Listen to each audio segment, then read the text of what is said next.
You look good, man. Oh, I'm gonna do this.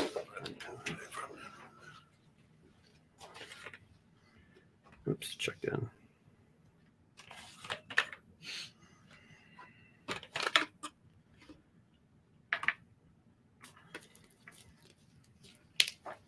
I like the ambiance in here, Ken. We got some new lighting. We got Softer candle lights. I like your note here. Stick around for let me tell you something, brother. You know, you and my brother have the same handwriting.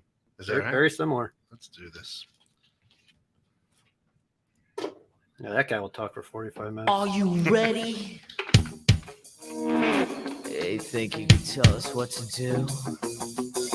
You think you can tell us what to wear? You think that you're better? Well, you better get ready. Bow to the masters. Bring the world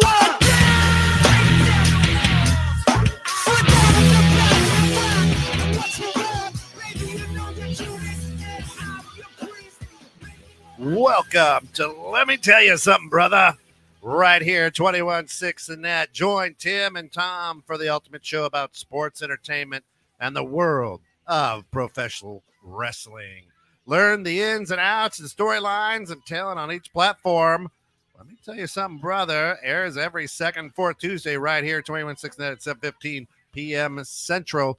Brought to you through the financial support of our good friends over at the Santos Agency, Health Markets right downtown, right over there on Green Street. And, of course, Tom's Productions, TOMS, Tom's Productions. And you can check him out at www.tomsproductions.com. Right? Did I get that right? You got that right? You don't need a www anymore. I should write this. Just I TomsProductions.com. Very simple. I should write this down sometime. Awesome. Tonight, great stuff. We've got Tim back from the Rumble of Royal St. Louis 316. A lot of things happening in the world of professional wrestling and sports entertainment over the last couple weeks since we've been gone. Guys, welcome back. Yeah, it's been an exciting couple of weeks here, particularly the last week or so with the Royal Rumble happening, the fallout of that, lots of drama and stuff. But first, let's give a shout out here. Tom coming through with the swag. Let me tell you something, brother. Send me an email. By, yours truly, Tom's and 21.6 The Net, of course. Thanks for the shirts. Oh, you're welcome. Appreciate that. Reach out to Tom if you want to get yourself one of them. They're gonna be sell like hotcakes, I'm sure. They are. And, of course, hopefully by the 14th, we'll have our store up on 216thenet.com, and we'll put them out there, too. Thanks for the pressure, Ken. I'll work on it this weekend. That's it. Awesome. So, so let me just start with, Royal Rumble took a trip down to St. Louis. That's the closest it's been since its inception back in the mid-'80s. And so it felt like had to take the trip, shout out to Dan Gleason from the Bremer team. He drove his son and himself and my son and myself went to St. Louis, and he got us there in about 4 hours. So he's got a heavy foot, and I appreciate that because I thought he knew a shortcut. No shortcut. He took the long way actually, but he got us there in record time. So stayed at a great hotel down there. It was attached to the venue, which was pretty sweet too. So couldn't get into any of that St. Louis barbecue restaurants. So with I don't know, they just weren't expecting the crowd. Really? It's 40. Well, WWE says 44,000 people. The actual numbers I think came in at 38,000, but all in that same area. So all the restaurants, 2-hour waits, whatever. So, but we did find ourselves with the Loco Burro or something like that. El Burro Loco. That's what it was. The crazy donkey, the crazy Mexican donkey. food. And it was pretty cool. We went in there and got seated right away. Great tacos. But what was cool and what was fitting was the walls that they were painted with the Spanish wrestlers like Rey Mysterio, the Lucha Libres. Yeah. So that was pretty cool. And anyhow, so we get in there and he actually pulled a little trick to get the merch, so we didn't have to wait too long. So nice. pulled we were VIP and just kind of walked into a special area that we weren't supposed to be in so we can get our merch taken care of. And then went up to our seats and, that's kind of where the story kind of falls apart a little bit. So WWE and the production that they do, it's great. It looked awesome. From what we could tell, we were positioned kind of behind the WrestleMania sign where when the winners of the Royal Rumble, when they win, it's a classic move. They point to the WrestleMania sign because it means they get to go to WrestleMania and wrestle the champion of their choosing for the belt. So all the lighting, everything looked awesome. But during the opening, it was like, man, there's a spotlight shining like right where we're sitting because the WrestleMania sign is right there. So it's lit up the whole time. That's got to go away. No, it didn't go away. So for the better part of 4 hours, we're staring into a spotlight and literally the crowd was chanting, turn off the light. And when I got back home, I actually watched it to see if they could hear us chanting that because he definitely was chanting that, and they definitely drowned out that noise. Noise. They didn't let people hear that. So the experience of going to Royal Rumble, yes, awesome. The actual seating where we were at, maybe if we bought better tickets, spent a little more money, maybe we would have been out of that. But literally half of the stadium was like chanting, turn off the light. So it was, and then halfway through the show, the show was on fire so much that the WrestleMania sign actually started on fire. That's awesome. That's when the Becky Lynch Dewdrop match. Yeah. So what happened was the women's Royal Rumble happens. The winner, which was Ronda Rousey, came back. Yeah. Huge eruption.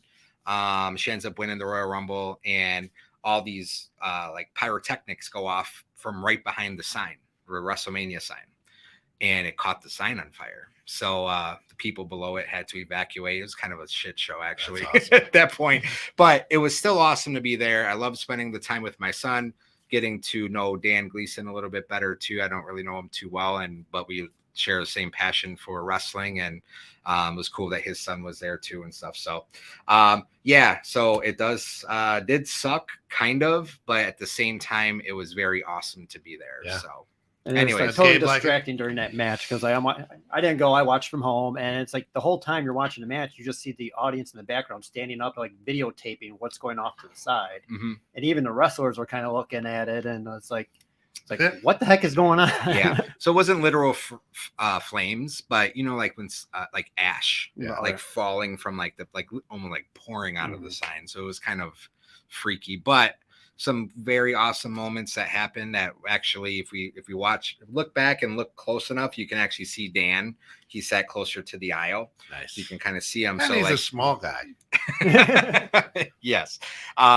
So Seth Rollins comes out, opening match. It's the Universal Championship match, Roman versus Seth, and the Mind Games. Seth Rollins comes out to the Shield music, which is their old tag team that they had together, just again, kind of playing mind games with them. And Seth actually, so the Shield would come out through the crowd, walk through the crowd.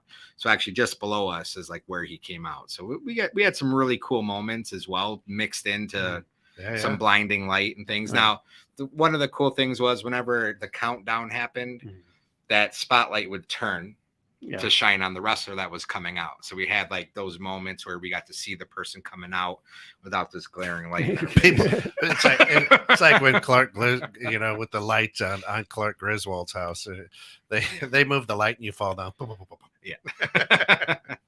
Anyways, great experience, great food, great atmosphere, great city actually. Yeah, so cool it was pretty cool to be downtown there, and great venue. So hopefully they go back there because it was the greatest show on turf was played there with the Rams. Kurt Warner and the Rams before they went back to LA now to do the Super Bowl there. So were you surprised with the outcome?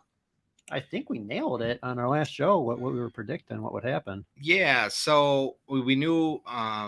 Well, if you're gonna have someone pop and come back like Ronda Rousey, she doesn't win. It was kind of a dud of a comeback moment, right? Right. So as soon as her music hit, again the crowd erupted. It was awesome.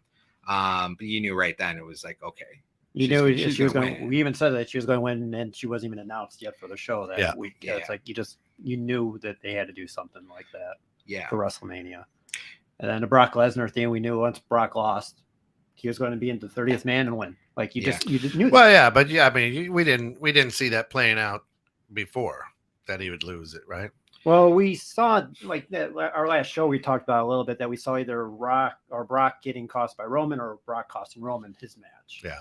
And the very first match was Roman versus Seth. Okay, Brock didn't show up, no interference. And then during the Brock Lesnar Bobby Lashley match, Roman comes out, costs Brock the title, and it's like, Brock's going to go on destructive force to go somehow get himself into the Royal Rumble and win it. Yeah. So that to me was kind of like, I didn't want to see that as much as I am a Brock Lesnar fan.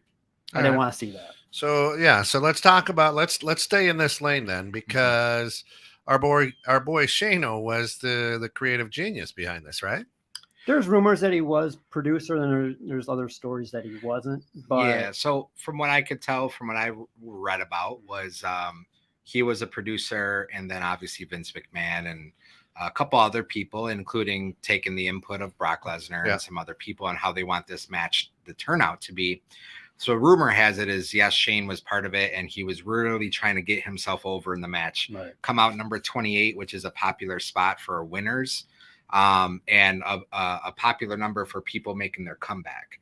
It's like just not 30. They're in there for a little bit of time wrestling. Or that's like Ronda came out at number 28.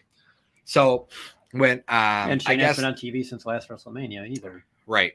So there was just apparently some disputes on how this was all going to play out in the background, and it actually ended up costing Shane his job. So he was fired a couple days later. Pops fired him. Yeah, apparently. Done. What's your take on that, Tom? I see Shane going through like a midlife crisis right now, and I don't know if he's in a panic mode of, is Vince actually going to be selling the company? His house is up for sale, and a lot of the budget stuff that they're doing right now, they're trying to maximize their dollars before sale, is what it looks like to me. Is he trying to get his last hurrah before daddy sells a company? That's kind of the way I'm kind of looking at it right now. And interesting. And his dad was a champion, won the belt. He wants to have that belt before it's gone. Yeah. That's kind of where I'm at with him. And a lot of wrestlers, though, they've always had an appreciation for Shane O'Mac. Yeah. Except now the ones this past Saturday or whatever, they didn't like what he was doing, and he was rubbing a lot of people the wrong way. That's what I read. And is that he was. But I could see him being pretty abrasive. He doesn't need the money, but yeah, I'd like to see him go to another promotion or even start his own promotion.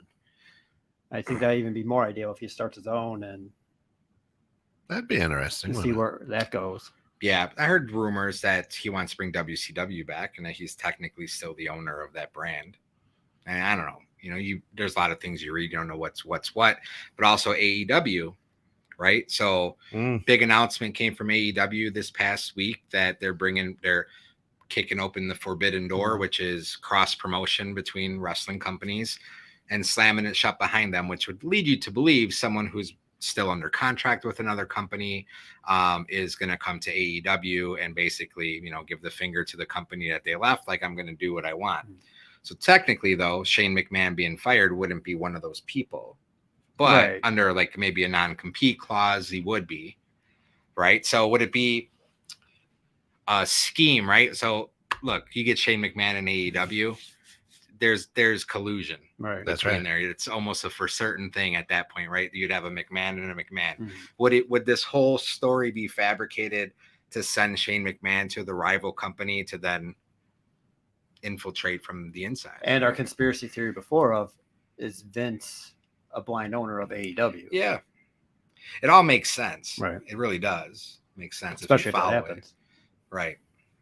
So anyways, but likely maybe Jeff Hardy is somebody, he's in a non-compete, or Mustafa Ali, something like that. Well, Mustafa Ali is still technically employed. Yeah, some disgruntled wrestler who's just going to try to give the finger to their promotion. So, I mean, that would be kind of... But the way I see it, too, is the way how WWE has had their contract since the whole Rick Rude incident, where he showed up live on Nitro the same night Raw was pre-taped. He was at two places at the same time.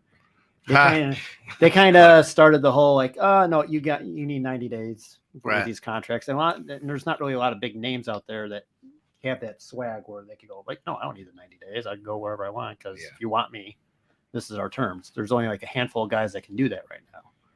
And that's why tomorrow night on AEW, the rumor is Keith Lee, but it's not really a forbidden door.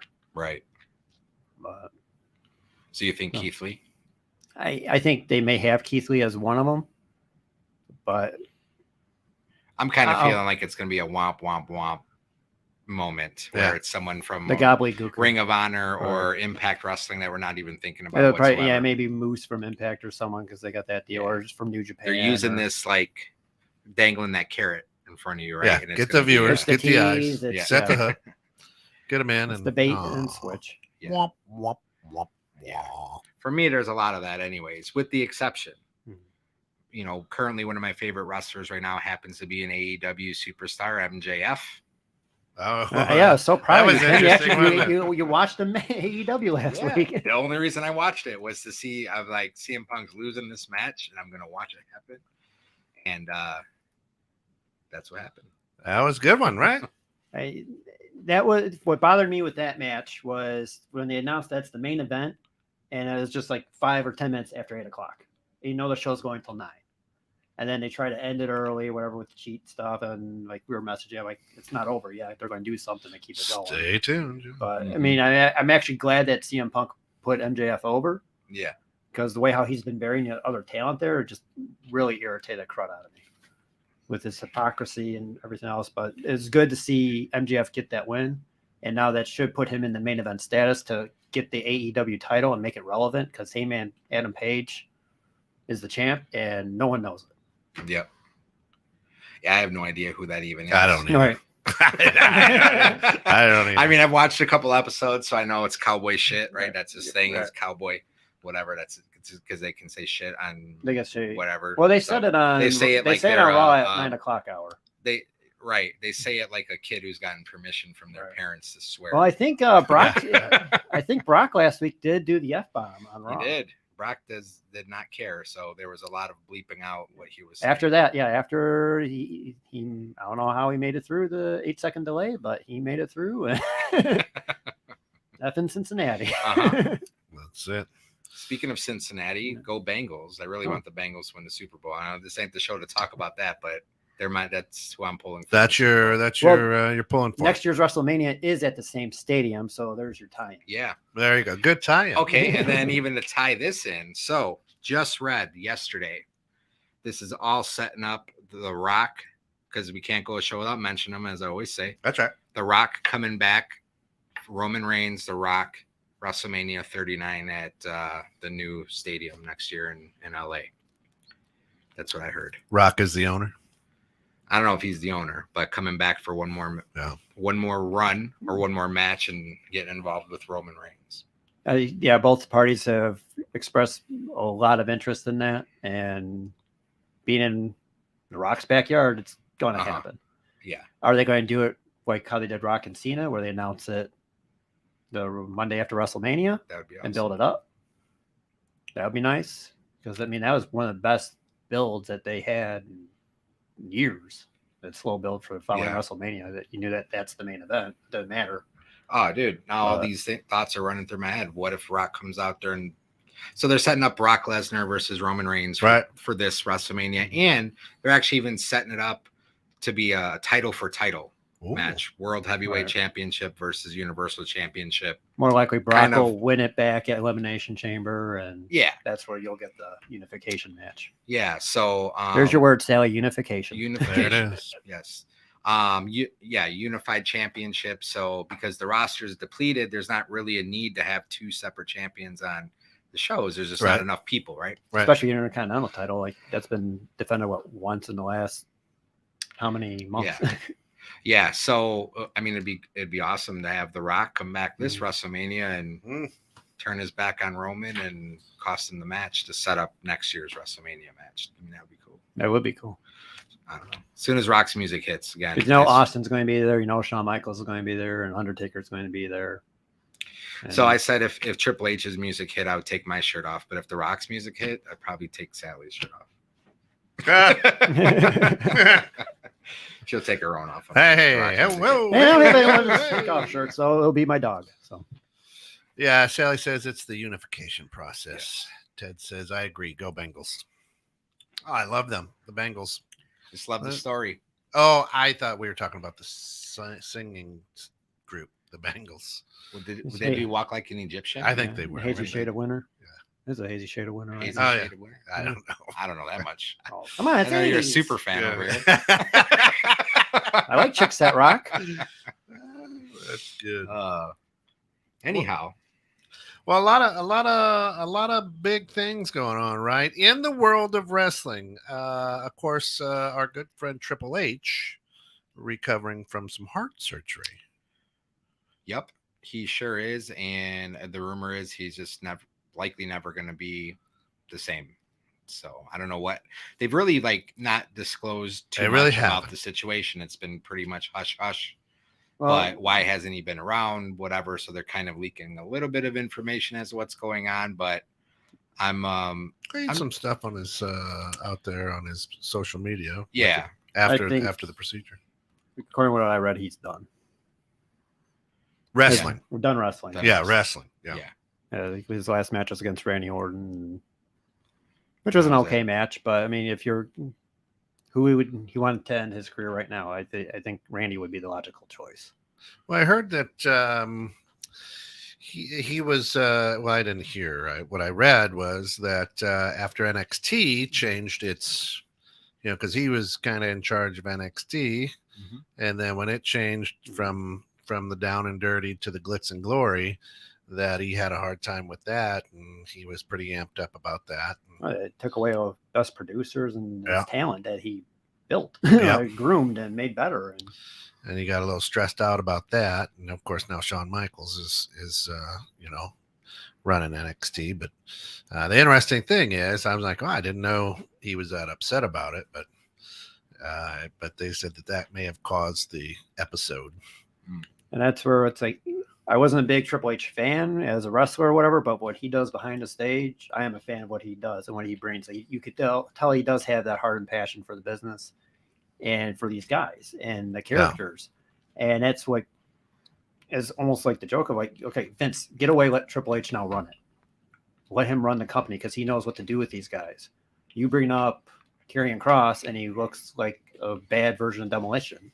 And you can't do that 40 years later, 30 years later, that costume and stuff, it doesn't make any sense. And B, Roadrunner Mad Max hasn't been around. Right. It wasn't a recent movie to build it off of, but see, I like Triple H as a wrestler, not Hunter Hearst Helmsley, not that. Right. The game Triple H. The game after, DX broke up when Shawn Michaels lost the title to Stone Cold, and he took control. I really like that Triple H. I like the game. I like the sledgehammer coming out, and the what's his finishing move again? Pedigree. The pedigree. Thought it's an awesome move. Yeah, it's great. And that's why I didn't like knowing the click and stuff and what they're doing to other wrestlers, especially what they were trying to do to The Rock back then, trying to bury The Rock and not let him progress. And luckily Brett was there and the Undertaker were there to kind of help The Rock find a stride and stuff and protect him from the click to get over. And it was just like what they wanted to do in the business back then. I wasn't a fan of, but now what Triple H has evolved from, evolution, whatever. It's I warmed up to him. The click, right? That's Triple H, Shawn Michaels, Scott Hall, Kevin Nash. Yeah. Handful of guys back in the late 90s, early 2000s, even mid 90s, mid 10 years or so, just kind of wreaked havoc on the wrestling world, because you had Shawn Michaels and Triple H in WWE, and you had Kevin Nash and Scott Hall in WCW, all best buds, all wanting to be top guys and looking out for each other. Essentially, that's where burying came, right? So no one could really beat them without their approval. They wrestled each other and win just best buds, on the road. But at the time, I didn't know any of that stuff was going on. It didn't bother me. It was pre-internet. So we didn't know. So I'm not someone, I can't let that bother me now. Right. So whatever happened back then, it's kind of molded me to be the wrestling fan that I am today. You know, who knows? I mean, they're in it, right? Maybe they did know better, especially at the time when you're dealing with some pretty corny stuff happening on the WWE side. WCW didn't really have NWO yet. That was like in its infancy, you know. So having some guys kind of put their foot down and say, this is what's best for business at the time, and this is how we're going to operate. I don't know that it was necessarily bad. And so reflecting on that, I don't hate it. Right. And then with them too, they had the curtain call incident at Madison Square Garden. And where, I mean, no one had cell phone cameras, but like someone had a video camera there. They snuck in and videotaped the curtain call, and that leaked out online and caused whole kinds of trouble where Shawn, I believe, was a champ at the time, and he couldn't get punished. So they punished Triple H. He was like supposed to win the King of the Ring, and he had this big run going on. That was his big run, buried him, but did it in Stone Cold and created Austin 316. Says I just whipped your ass. So it's interesting. You know, that's the only time he's ever said that. Yeah, he said it one time at King of the Ring. King of the Ring, one promo, and it's stuck for his whole career. He's not even wrestling. And it's still there. Every town wrestling goes to. Do you get it? This was the Royal Rumble, St. Louis, 316, and that was actually on the last. He's got his podcast show that he has on Broken Skull Session. So he had one with Becky Lynch, and she's like, when she started calling herself the Man, and she's the one that said, "Yeah, but you cut one promo and said Austin 316." And that the next it just stuck. He never even had to say it again. Yeah, that's pretty awesome. Right. So had that curtain call not happened and Triple H not been punished, there may not be a Stone Cold or at least an Austin 316. Or delayed. The landscape of wrestling as we know it, or even at that time, could have been so much different. You know how he got the nickname Stone Cold? You guys don't know that story? I do know the story, but you go ahead. Right, Tom? You don't know that story? I forgot it. I was gonna say that one guy, he's like a walking encyclopedia. Because he was stunning Steve Austin, part of the heavily. Right. So his wife at the time was his manager, right? Or his ring girl or whatever came in all the time. And she made him a cup of tea between shows and says, you need to drink that before it becomes Stone Cold. What was that on? Was that his podcast or was it the DVD? It was something. It was DVD. It was some sort of documentary for sure. It was DVD. I saw it on TikTok. Yeah. I see everything on TikTok. And I was like, no kidding. That's how he got that. Because, you know, you're just sitting there and you're having a cup of tea. Here's this badass, right? Having a cup of tea. And she's like, drink that before it becomes Stone Cold. Yeah, ex-wife. Yeah. Of course. Yeah. I was like, wow, that's incredible. And he's just like, you know what? And that's just the genius of him. There it is. There it is. And it's better that you create your own name instead of having WWE create it, because then they take it all. Yeah, it's because they created the Ringmaster. Right. Yeah. Genius. I just found that interesting over a cup of tea. Yeah. Here's the I remember hearing that. I was like, it's not as badass as you thought it might have. No, right? My favorite one. Having tea and crumpets over there. Right. What's going on? Where are you at? I don't know if you watched the Broken Skull Session with Brock Lesnar, but you got Stone Cold and Brock Lesnar talking to each other about Little House on the Prairie. Yeah, I saw it. Crazy. They go from hunting stories to also like they are just going off for like 10 minutes on Little House on the Prairie. That's because Brock's from Minneapolis and up there in that area. Yeah. They only had one channel or whatever, and that's what they watch. Yeah, those to me were the best times for WWE, which then was WWF. And then they got the F out. They got the F out. I loved that slogan. Got the F out. So World Wildlife Federation. Yeah, something like that. Like really, all those years took that long, and right in the peak, because right in the peak of everything, you got to change your logo, acronym, your logo. But it created again, get the F out, which was a pretty cool slogan to have at the time. But it was also like the dawn of the internet, really. Yeah, it was. At that time. It really was. So the problem was people were trying, like they could, the World Wildlife Fund, fund, whatever it is, like couldn't get people to go to their website because when they're everybody was WWF, they're going to wrestling, so they sued them for it, right? And, well, they actually, I believe they had an agreement for a while with the use of the initials before the internet. But yeah, it's like when the internet took off, it's like, hey, We need that now. My favorite like meme, well, one of them is it says WWF and it's a panda hitting another panda over the head with a chair. That's awesome. Cool. I love it. I love it. Let's see what's going on here while you guys do that. Is it time to play the game? It is. Let's do it. Hit play. I did. It's coming. Dial-up internet.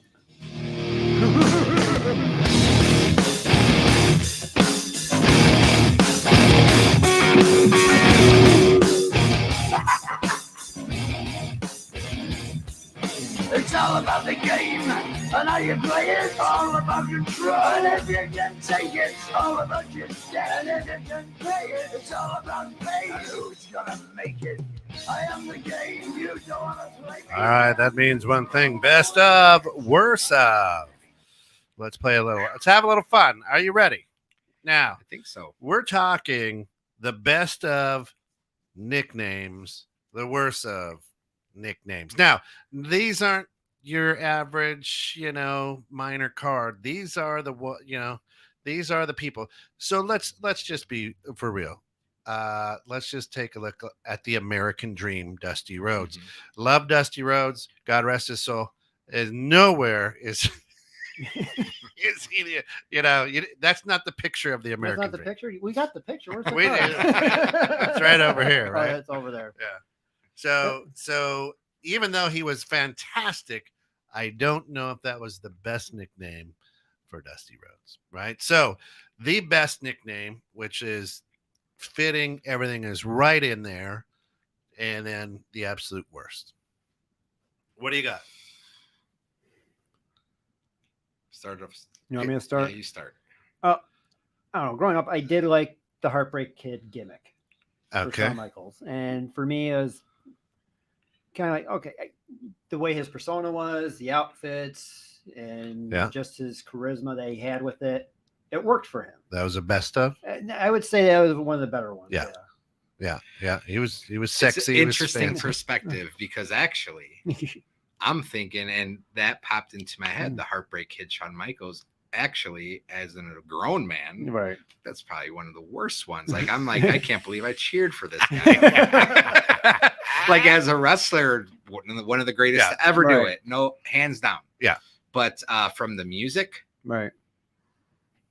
Like, as corny as can be, like from boom, from it is, and it is, and it is. Well, that's what I loved about it was he was him or Sherry would sing the theme song, Yeah. or whatever. He was like one of the few that actually did their own. Yeah. But as a kid growing up, it's like, oh, like it's like.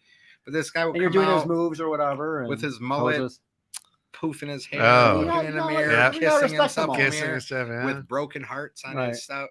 Yeah. I don't know. It was very, flamboyant, I suppose, to say the least. A little, a little weird. See, now I would say for worse, and he's one of my all-time favorites, is the Nature Boy. The worst, huh? What is that nickname? Well, he got from Buddy Rogers. Well, but what is that nickname? What is nature? You're a nature boy? What is? He likes to be one with the trees. Right. That's what I'm asking. Right. I mean, I love him. Woo! Right. God bless you. And thanks for tuning in, Rick. I follow you on TikTok. I absolutely love the Nature Boy. But the name for the wrestler, is like, it's iconic now. But at the same time, you have to scratch your head going, what? Yeah. So a couple best ofs, you'll appreciate this time. So Bret the Hitman Hart. Right. Yeah. So when you think of Hitman, right, like probably cold-blooded type of person, right, like not really showing emotions. And at the time, really, when he was like became the Intercontinental Champion and stuff, from his greasy, wet-looking hair and his sunglasses, the move, the sharpshooter, his finishing move. Even though he wore pink, he made it cool. So with the skulls, with the heart, with the wings on it, like I used to draw that in school, like that was cool. Yeah. So it was to be given that nickname and have to wear pink. Well, it was going to be Cowboy Bret Hart. The Hitman. That would have probably been horrible. So And Right, they have him right, come right. out on a horse and stuff, and that was just yeah. The anvil was a good one because he Anvil, looked like an That anvil. was Looked great like an too. anvil, Yeah, right? he was the anchor, right? He was the base for their, and that was very fitting Yeah. too. Their finishing move. He was the power, and Brett was the wrestler. Right. You know, he Right. was the The technician. Right. Technical. So very fitting. Yeah. But I agree with the Nature Boy, and just when you really think about it, look, a huge Ultimate Warrior fan, but I look at the matches and his promos, and I'm like, why? Yeah. Was You know, not an Ultimate the Warrior. gimmick itself, Yeah. great. Ran to the ring. Right. He's a beast of a Yeah. person, just full of adrenaline. But you can't comprehend a damn thing that he said in any of his promos, and his wrestling skills were Questionable. mediocre at Right, best. Him and Hulk Hogan about the same 5 or 6 moves, and that's about all you're going to But get. they out of actually had an excellent match together, and the same with Warrior and Macho Man. There's certain guys you could have a good match with. They did but have a other good guys, match. All right. Let's Travis see. and Rick Rude. There is a questionable meme out there of Ultimate Warrior and Hulk Hogan WrestleMania 6 where they're doing the test of strength, Yeah. and he's got Warrior down on his knees in front of him, and it's a very compromising position. So Ultimate Warrior, that. I have to see that every now and again too. The Ted Legal says the worst is Bam Bam Bigelow. Yeah, but you didn't want to mess the guy with a fire tattoo on his head. A skull. That was before they were cool too. Yeah. You're like, man, he got a whole So, fire. yeah, so and Bam Bam, for being like a 350 pound, 400 pound man, Yeah. huge man, Super athletic. super athletic. Yeah. So it's like athleticism by a guy like that size you've never seen before. Yeah. So yeah, Bam Bam. I don't Yeah. know. I Bam, bam. suppose. Yeah, I don't know. Ted says the best nickname, Sting. I love Sting. That's That's just iconic. fitting, right? Yeah. That's The a good one. icon, Yep. and Yeah, that is a he, good Up there with the Hitman. So Yeah. he yes, he was like surfer dude. Right. He had like a mean, you flat top thing, Yeah. but he had the face paint, which was cool. The scorpion deathlock. right. Oh, Like it yeah. all fit all worked, together. The yeah. Stinger And you mean- splash. the And Stinger also, yeah, splash. obviously Undertaker. Yeah. And Yeah. and the Undertaker, of course, being arguably Yeah. the best. Gimmick, the know. longest, and Yeah. And even Sting, when he transformed into the Crow Crow. Sting, it Yeah. was still one of those things which is still his gimmick today. Right. So Right. Sylvia Santos says, I love Shawn Michaels. Oh, that's my mom. I figured. Hi, Mom. I figured. Art says the Heartbreak Kid was an okay gimmick, but not a great nickname. He then follows it up by saying the question was nicknames, not gimmicks. And Arthur Odell, I have Yeah. 2 words for you, and you know what that is. 2 tears in a bucket. Suck it. All right. Ted says, you know what would have been a cool match was, as weird as it sounds, Hulk Hogan versus the Hulk. Like the Green Hulk, like Lou Hulk, Ferrigno. the Incredible Hulk. Like The Lou incredible Ferrigno? Lou Ferrigno, I would imagine. All Yeah, right. they probably both are about as Yeah. technical as the other one. So the other one, the other nickname that I truly, truly like, and again, God rest his soul, was the Rabid Wolverine. Oh, Chris yeah, Benoit. Yeah. Because he was just that little tiny destroy. I mean, he was just, He looked like a rabbit. yeah, right. I mean, yeah, it fit him well. He had the Yeah. teeth and stuff. It was just, yeah. Yeah, right. I Yeah. mean, and he was just he was a, I mean, obviously rabid, but And Yeah. as it We're played going out. a bad one too, because you bring up Yeah. Benoit, Dean Malenko, Man of 1,000 Holds, A man of 1,000 hearts. Yeah. which then brings me to Jericho or Armbar. Yeah. Yeah. All right. Let's see. Dean Malenko, Didn't- Plinko. How about a man of 1,000 holds? Didn't Chris Jericho? They would fight in WCW, Yeah. and Chris Jericho actually made a list Yeah. of how Uh, many moves because he was the man of 1,001, or Right, whatever it yeah. was. When they had their And feud. he would start reading the list, and then it'd Yeah. go to commercial, and then come back, and he'd be like, so let's say he left off number 50, he'd Right. come back Mhm. from commercial, and number 989, Armbar. armbar. It's like every 5 of them was Armbar. Yeah, yeah. So And then- those are my two. And his was Lionheart Chris Jericho back then too. Yeah. I mean, George the Animal is another good one. He was a little crazy. George the Animal Steel. He was all furry and chewed turnbuckles. That was a good one for him as well. Yeah. So a lot of the nicknames, I mean, that exposed the gimmick that they were, right? So Yeah. if you were the animal, then that's Andre the that. Giant was Macho fitting. Man. Had to be the giant. Mr. Perfect though, he was Macho he lived to it. Macho Man, loved Macho Man, and the way he delivered his promos, Ooh, to his yeah. wrestling, how he even was so possessive, over whether it was Over Elizabeth Elizabeth, yeah. or Sherry or whoever it was. But then the graduation music comes on when he comes pomp and onto the ring. circumstance. Yeah. Like, I mean, you gotta like respect it. Like, you're calling yourself the Macho Man Randy. Like, Savage is in your name. In your Savage. name. Yeah. And you're coming down, Right. you know, To a graduation. dressed like a little girl's tricycle with the what you call it. The Swing. best is the excellence of execution. Bret Hart. Absolutely. Yeah. There you go. I mean, so it's. I always just kind of sit around and think, you know, do you choose your own? How does it work? Do you sign up for it? Tugboat was another one that wasn't real good. You know, like tugboat or earthquake, the natural disasters. Yeah, the natural disaster might have been Typhoon. better. Well, yeah, Typhoon. it became Typhoon. Yeah.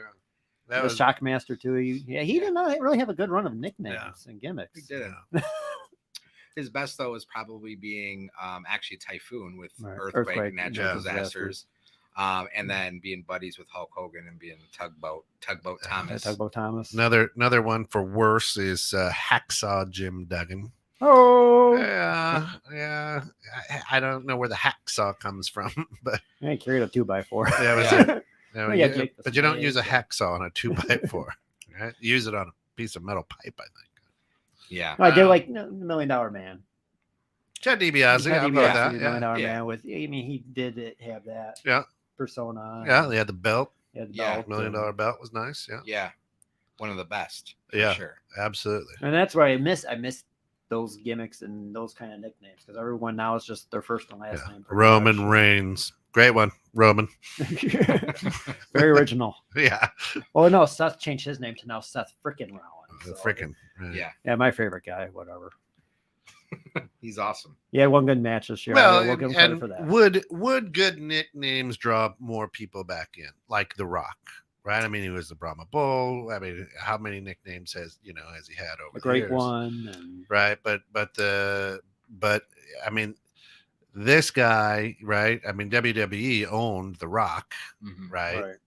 They had the rights to it. So whenever he was in a movie, It had if to they be had Dwayne. that, he got paid Yeah. for it. That's why he went to Dwayne Johnson Yeah. for movies from then on. Yeah.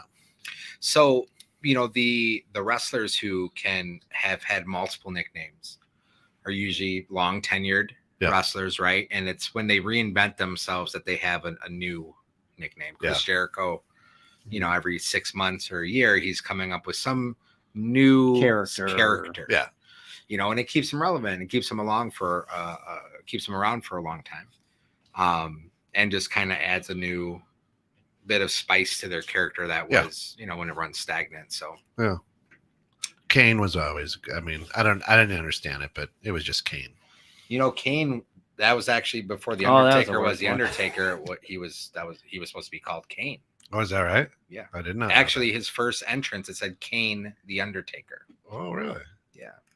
I did not know Yes, that. Dr. Isaac Yankum. Yes, he was a dentist before he was Kane. Feuding with Bret Hart and Jerry Lawler. Now over he's a that. mayor. He was Jerry Yeah. Lawler's dentist to feud against Bret Hart. Yeah. Uh-huh. Yeah. And then you think of like some of the managers, Bobby the Bobby Brain, the Brain, the Weasel. Weasel. Yeah, so the I miss the managers too, managers. the gimmick behind Paul the managers, Bearer. right? So probably arguably one of the best, the Mouth of the South, Jimmy Hart, Oh yeah. probably one of the best, but Always. Slick, Oh yes. one of the smooth talker. yeah, Yeah. and he had Very his skinny, he could had get his thrown around stable and- of people with Akeem the African Right. Dream, who was a big white guy, Yep. One man Right. gang in One- WCW. and he was one man gang. as Lou well. Albano, Yep. Captain Lou. Captain Lou. I don't know why he got captain. It's interesting actually. They should bring back more managers. So Yes. you Right? got Paul Heyman out there who kills it. He's the best, Best right the now. best there is, the best voice. But there's not enough of that. There used to be stables that were Yeah. built around the managers. So You're the right. Dangerous Alliance that had Stunning Steve Austin and Rick Rude, and Paul Heyman was their Yeah. manager at the time in WCW, and it really allowed the voice. Paul Heyman. That's why he's Brock's voice, because Right. Brock, he's trying to talk and he's probably more of a funnier guy than a serious Right. guy actually, because when he does talk he's like funny about it. Right. So the managers were always the voice, really. Yeah. And it was because the wrestler just didn't have any charisma, really, so Right. they pair him up with someone who can speak for them.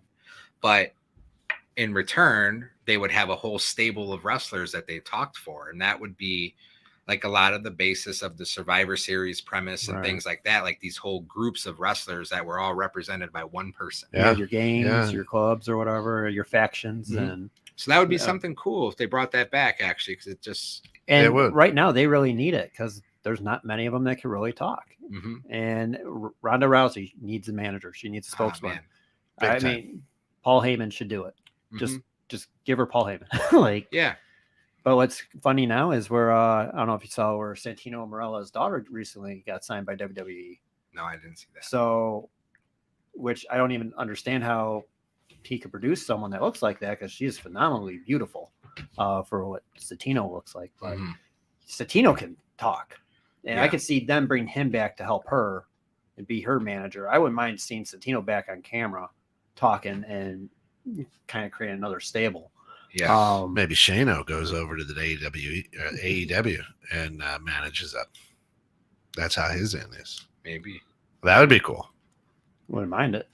That would be cool.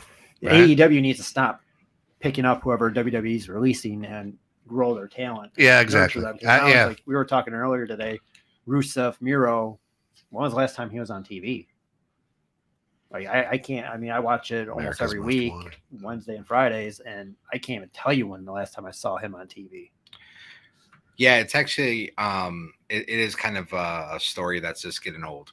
Yeah. Right. So, and we can reflect back on probably our first episode, like us talking about WWE flooding the market with people, and it's making AEW and other promotions grab up all this talent. But they have limited hours. There's not enough hours that they have in programming to put all these people. So if you're going to say, well, I'm going to bring whoever, Keith Lee. All right. Well, Keith Lee's now going to take 5 or 10 minutes of someone else's spot who you saw last week. So now they got to push him. You only get 2-3 hours a week. There's not enough hours to get this all done. And especially now, I mean, I like how AEW actually has longer wrestling matches. But the problem with the longer wrestling matches, like MJF or CM Punk, you had 50 minutes where those two guys got the TV time. No one else did. You had Daniel Bryan or Bryan Danielson and Heyman Page. They had like 30 or 40-minute matches. And you had him and Omega that had like almost an hour-long match. It's like, yeah, I like that, but now you're doing it too much, and you're not getting these other guys that you signed any TV time. And again, we have no idea who the champion is. Because he's never on TV or is given any time. Right. Ted says they should bring retired wrestlers in as managers. I agree with that. Yeah, so they take a lot of them. They become producers for matches and a lot of backstage stuff. They clearly have lots of great ideas and some maybe not so much, but I think it would be a great option for retired wrestlers if that was what they wanted to do with the company, obviously, and can do it. I mean, you see that in football, basketball. You know, take a look at the NBA right now. Most of the coaches are ex-players right now. You know, Chauncey Billups is out there. You know, and so the tough thing, though, right, is would they steal the spotlight? Though I mean, you would have to really learn a whole new role. Especially the wrestlers from the Attitude Era, right? You'd have to learn how to be quiet, maybe just a couple lines, and how to have these people shine, right? So, you know, if you take a Stone Cold, we'll just use him for example. How does, you know what I mean? How does he not steal the show? So in that example, there's just no way that Stone Cold could do it because he's Stone Cold Steve Austin. Just like if The Rock came back to say, I'm going to manage all these people. Well, no, you're not. You're going to be the centerpiece, and everyone's just going to listen to you and pay attention to you. Yeah, it would have to be maybe just a mid-card type of wrestler, or even a undercard or lower card wrestler that people are familiar with that could talk. Right, like a Road Dogg. Road Dogg, Gold Dust, Hurricane Helms, Gold Dust, sure, Hurricane Helms, a lot Gold of Dust, yeah. I think X-Pac, Diamond Dallas Page, X-Pac would be a good one. Actually, still got a nice roundhouse kick. Yeah. So, and they could, so he could still interject in a match and make a difference too, where you get that heel vibe, you know, like you got to watch him on the side, which was always the case with the heel managers, which, you know, most of the heels had managers. That's what made them bad. So all the bad guys had a bad person that was directing them to be bad, while the good guys stood alone. I mean, they you had could- Miss Elizabeth. That was pretty much You it. could bring in somebody like Trish, right? Oh, yeah. And she could manage dudes. Well, she used to do that, right. with TNA. Yeah, Test they had and their Albert. ballets. Trish came out, and I think Melina came out with Eminem, Johnny Nitro, Joey Mercury. Yeah. So I mean, it could, and I think you're right. It could just add enough little spice to what's happening now. But the best was like when they're able to get their hands on the male overweight manager and just throw him around. Right. Well, look, so the Undertaker and Kane, without what's his name, Paul Bearer, right? Yeah. Without him talking for them, like those characters were silent characters. They only said minimal things. Yep. Their whole mystique was being quiet, but being, a force. Yeah. You're right. Super powerful. But without him talking for them, how long would that gimmick have gone on? Yeah. When you can't put someone in front of you that's going to actually say anything of any substance? It's like Raven could come back and be a good manager. Yeah, I absolutely. mean, but that's what made Goldberg so intriguing too. When he hit the WCW, is he just come out and who's next? Yeah, that was all he said. And that's all he needed. That's all he needs. Because some guys, they don't need a lot of mic time. Yeah. Just keep it short, it's simple and powerful. And that's usually less is best. Bring the Steiner brothers in; they'd be good too. Yeah. Oh, especially Scott. You see, Goldberg came back. It's Goldberg versus Roman. Let's not talk about that. Yeah. I mean, he does a nice job. He does a nice job on the Goldbergs. I find it interesting. He plays the gym teacher on. He plays a gym the teacher Goldbergs. great.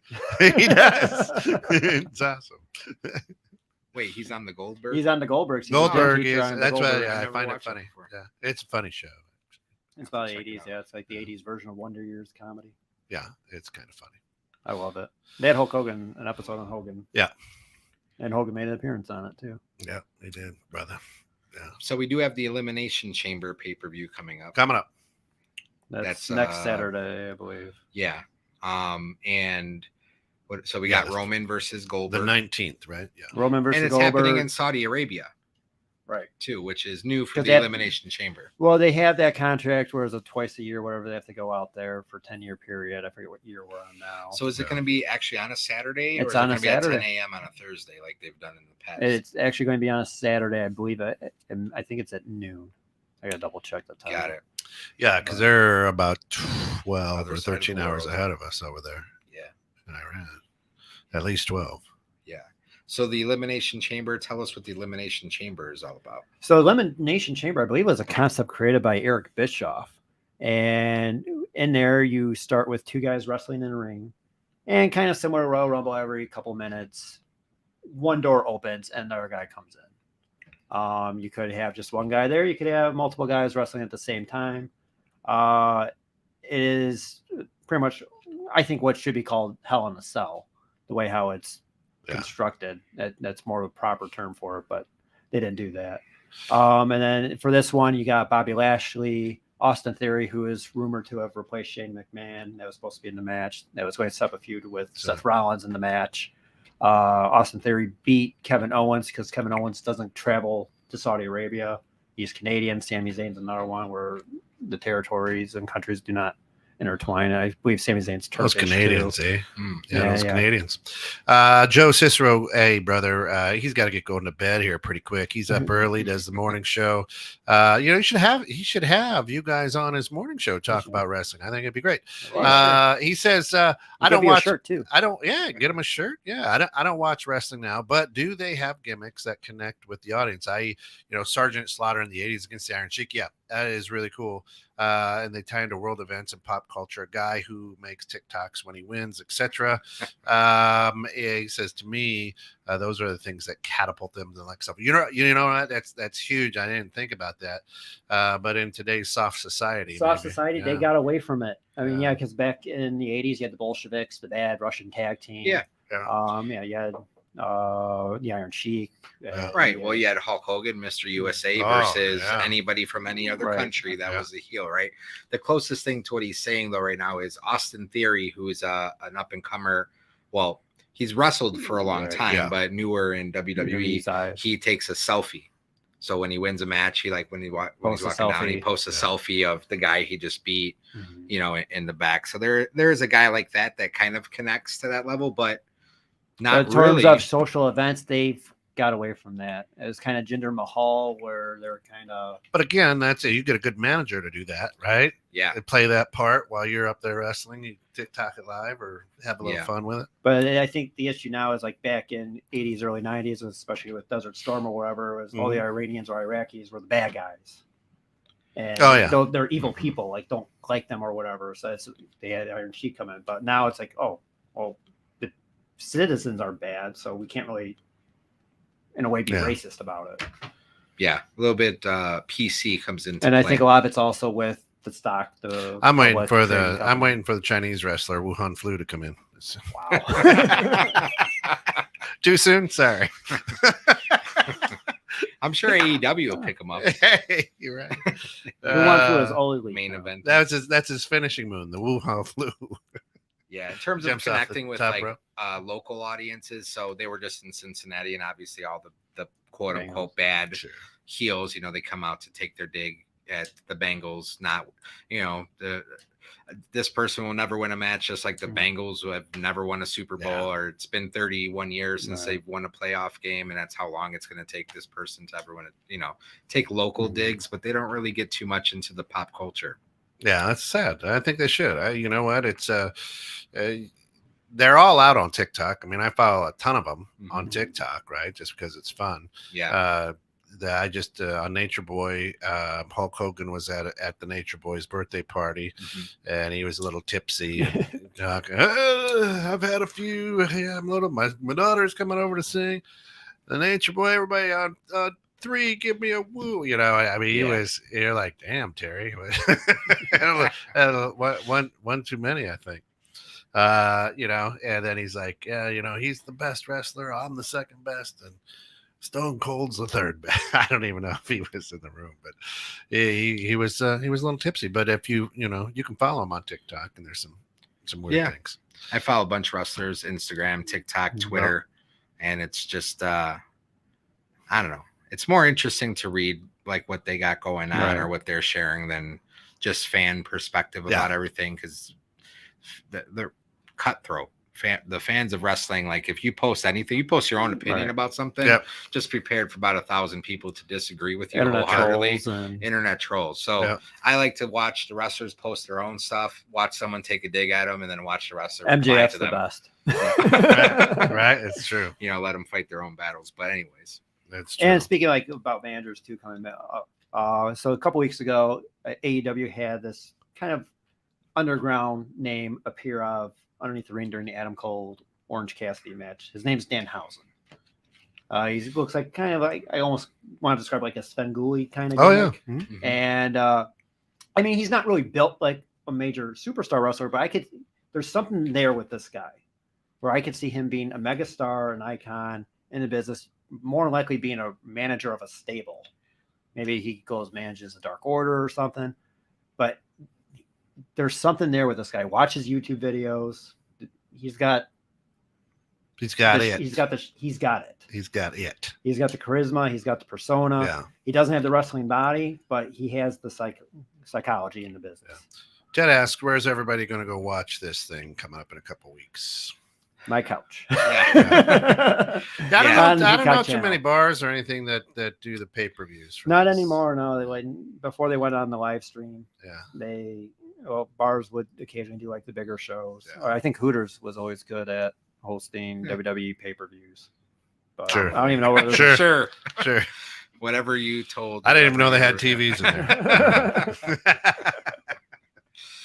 No, you know what? I wish a local place would throw on, especially it's on Peacock. So a lot of places. Hey, let's talk to the owners of the Vixen.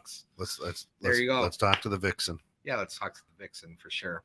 At least Cobb's, you can throw it on a TV. Oh yeah. You know, get a group of people together to watch. People are going to watch sit out there on the patio. Or are you going to watch some 40-year-old guys do curling in the Olympics right now? Like, right? It is amazing how they get that little thing to turn. They put that thing right in there. It's amazing. I think people like that because it's like bocce ball, right? Or You could drink and do it. Yeah, you don't have to you don't have to set your drink down. We're gonna have cornhole in the Summer Olympics. Yeah. Right. That is it. I've seen on TikTok some little kids throw them cornholes pretty good, man. I'm like, geez. Yeah. I think I'm pretty good, but then I watch like the professionals and I'm like, I am not that good. Amazing. Definitely not. I'm gonna block it, then I'm gonna move it in. It's amazing. It is. All right, everybody. We're right about there. 1 minute left. Here's what I'm going to tell you. Thanks for getting caught in the net. Let me tell you something, brother. This is the show all about sports entertainment, World Wrestling Federation, AEW, you name it. If it's got to do with professional wrestling, these guys cover it. Now, here's what I need you to do. On Thursday, you need to tune in at 6 p.m. for the first episode of season number 2, The Bare Facts on Guns.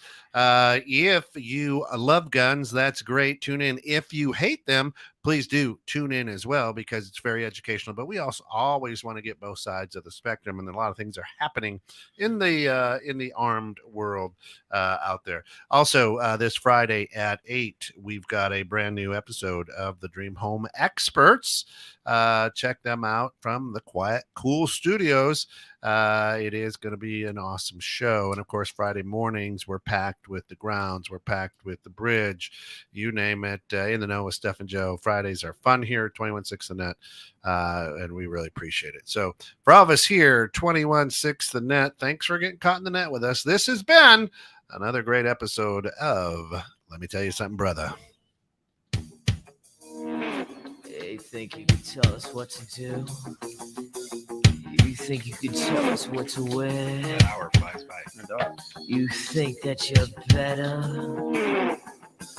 Well, you better get ready. Bow to the masters.